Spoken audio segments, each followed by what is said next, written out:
नमस्कार दोस्तों, आज हम जानेंगे महाभारत की एक रहस्यमयी कहानी जो आप लोग नहीं जानते होंगे और ना ही इसे महाभारत में दिखाया गया है। तो मित्रों, क्या आपको मालूम है कि आखिर महाभारत में द्रौपदी अपने ही पति पांचों पांडवों को क्यों मारना चाहती थी और पांचों पांडवों को, और क्यों द्रौपदी फिर युद्ध में पांडवों की जान को कैसे भी बचाई थी? दोस्तों, यह जानने के लिए वीडियो को अंत तक देखें। जय श्री राम मित्रों, स्वागत है आप सभी बंधुओं का फिर से हमारे YouTube चैनल धर्म रस में। दोस्तों, आज की वीडियो में हम बताएंगे कि एक बहुत ही महाभारत की रहस्यमय जानकारी, जिसमें आज हम आपको बताएंगे कि पांचों पांडवों को द्रौपदी क्यों मारना चाहती थी। यह तो आप लोग अच्छी तरीका से जानते हैं कि द्रौपदी जो थी यह पांचों पांडवों की पत्नी थी, यानी पांचों पांडवों की अर्धांगिनी थी, और फिर एक पत्नी होते हुए भी अपने पांचों पतियों को क्यों मारना चाहती थी।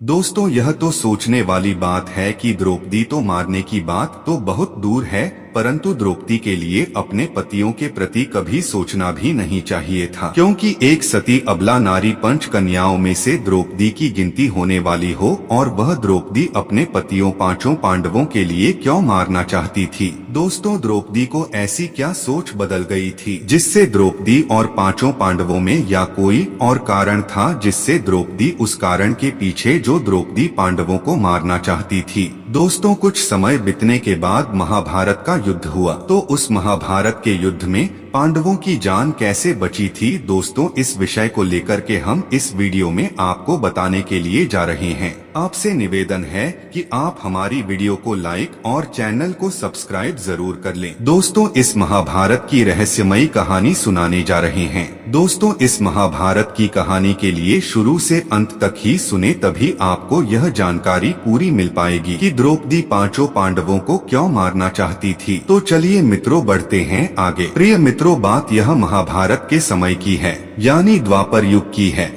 जब उस समय द्रौपदी का जन्म हुआ था, जो यज्ञ से पैदा हुई थी।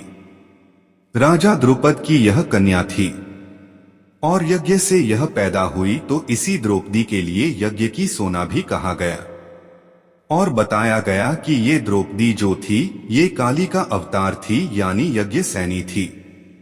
इसलिए यह काली की अवतार द्रौपदी बताई गई। द्रौपदी जो थी यह कोई मामूली स्त्री नहीं थी, मामूली नारी नहीं थी, ये काली और जगदम्बा थी।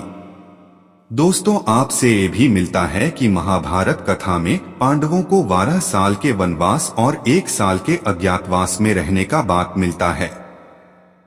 तो दोस्तों, जानते हैं कि द्रौपदी इस कारण पांडवों के इस संबंध में महाभारत के आदि पर्व में एक कथा मिलती है। एक दिन इंद्रप्रस्थ में युधिष्ठिर द्रौपदी के कक्ष में थे। भीम उधर से गुजर रहे थे। अचानक उनकी निगाह खिड़की से कक्ष की ओर पड़ गई। उन्होंने देखा बड़े भैया द्रौपदी के पांव दबा रहे हैं और द्रौपदी पलंग पर खप्पर लिए बैठी है। इस संबंध में महाभारत के आदि पर्व में एक कथा मिलती है।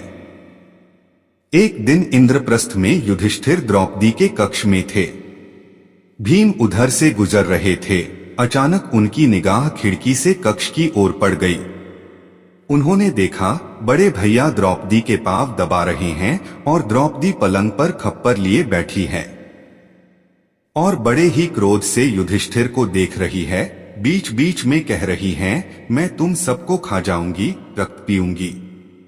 भीम ये देखकर क्रोधित हुए और कुछ समझ नहीं पाए। उन्हें कृष्ण का ध्यान आया। उनकी माया वो पहले ही जानते थे, पर कभी समझ नहीं पाए थे। भीम ने कृष्ण का ध्यान किया तो कृष्ण सामने आ गए। भीम ने कहा कि अर्जुन तुमसे बहुत सवाल करता है। मैं आयु में तुमसे और अर्जुन दोनों से बड़ा हूं, इसलिए आज मुझे भी कुछ बता दो। कृष्ण ने कहा, पूछिए, क्या पूछते हैं?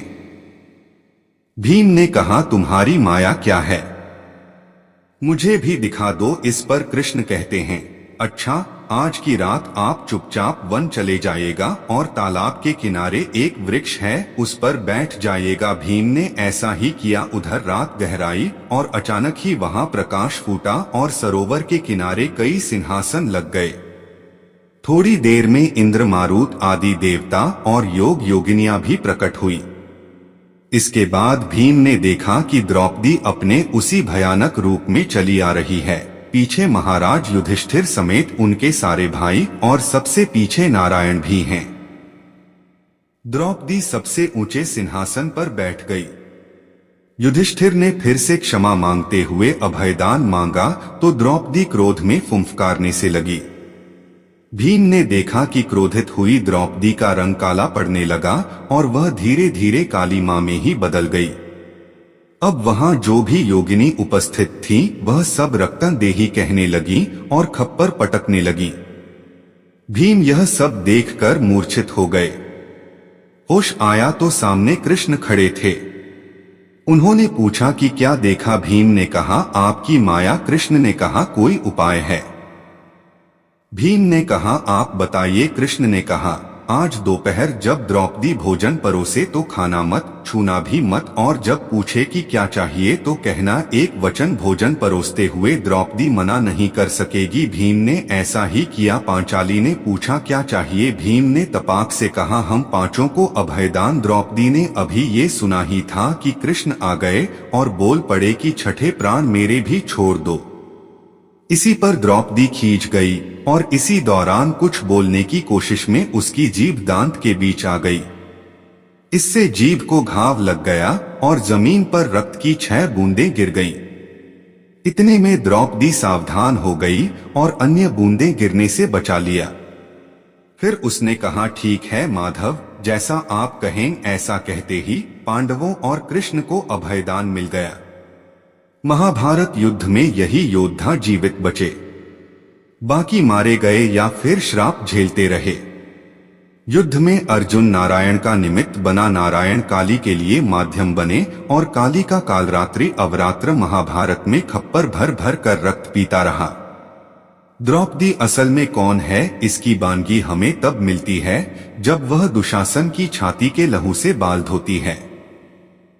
द्रौपदी के रूप में माता महाकाली ने ही अवतार लिया था ताकि कृष्ण के साथ मिलकर वह अधर्म का नाश कर सकें। दोस्तों, वीडियो को लास्ट तक देखने के लिए धन्यवाद। पांडवों ने विराट नगर में अपना भेष बदलकर अज्ञातवास गुजारा था। महाभारत में द्यूत यानी जुए के खेल में कौरवों ने पांडवों को छल से हरा दिया। इसका खामियाजा पांडवों को भुगतना पड़ा। इसके चलते उन्हें 12 साल के वनवास और 1 साल के अज्ञातवास में जाना पड़ा। पांडव अपनी मां कुंती और द्रौपदी के साथ 12 साल वन में रहे। जब अज्ञातवास का समय आया तो सभी के सामने चुनौती आ खड़ी हो गई। पांडवों ने इस चुनौती का डटकर मुकाबला किया और विराट नगर के राजा विराट के यहाँ अपना भेष बदलकर अज्ञातवास पूरा किया। यह बात उसी वनवास के दौरान युधिष्ठिर को यक्ष के सवालों से गुजरना पड़ा था। युधिष्ठिर ने यक्ष के सभी 100 सवालों का एकदम सटीक जवाब दिया। इसके बदले में उन्हें वरदान मिला। युधिष्ठिर ने यक्ष से कहा कि उन्हें 1 साल का समय अज्ञातवास में गुजारना है। हम कहाँ रहेंगे ये किसी को पता नहीं चलना चाहिए। अगर पता चल गया तो उन्हें 1 साल दोबारा अज्ञातवास में रहना पड़ेगा। युधिष्ठिर ने यक्ष से कहा कि वे उन्हें ऐसा वरदान दें कि उनके परिवार के सभी लोगों को अज्ञातवास के दौरान कोई पहचान न पाए। यक्ष ने तथास्तु कह दिया। पांचों पांडव उनकी मां कुंती और पत्नी द्रौपदी विराट नगर पहुंच गए। सभी ने अलग अलग लोगों का भेष धारण किया। युधिष्ठिर जुए खेल में माहिर थे। वे ब्राह्मण का वेश धारण कर राजा विराट की सभा में पहुंच गए। राजा उनसे प्रसन्न हुए और उन्हें अपना मनोरंजन करने के लिए रख लिया। युधिष्ठिर राजा के साथ जुआ खेलते हैं।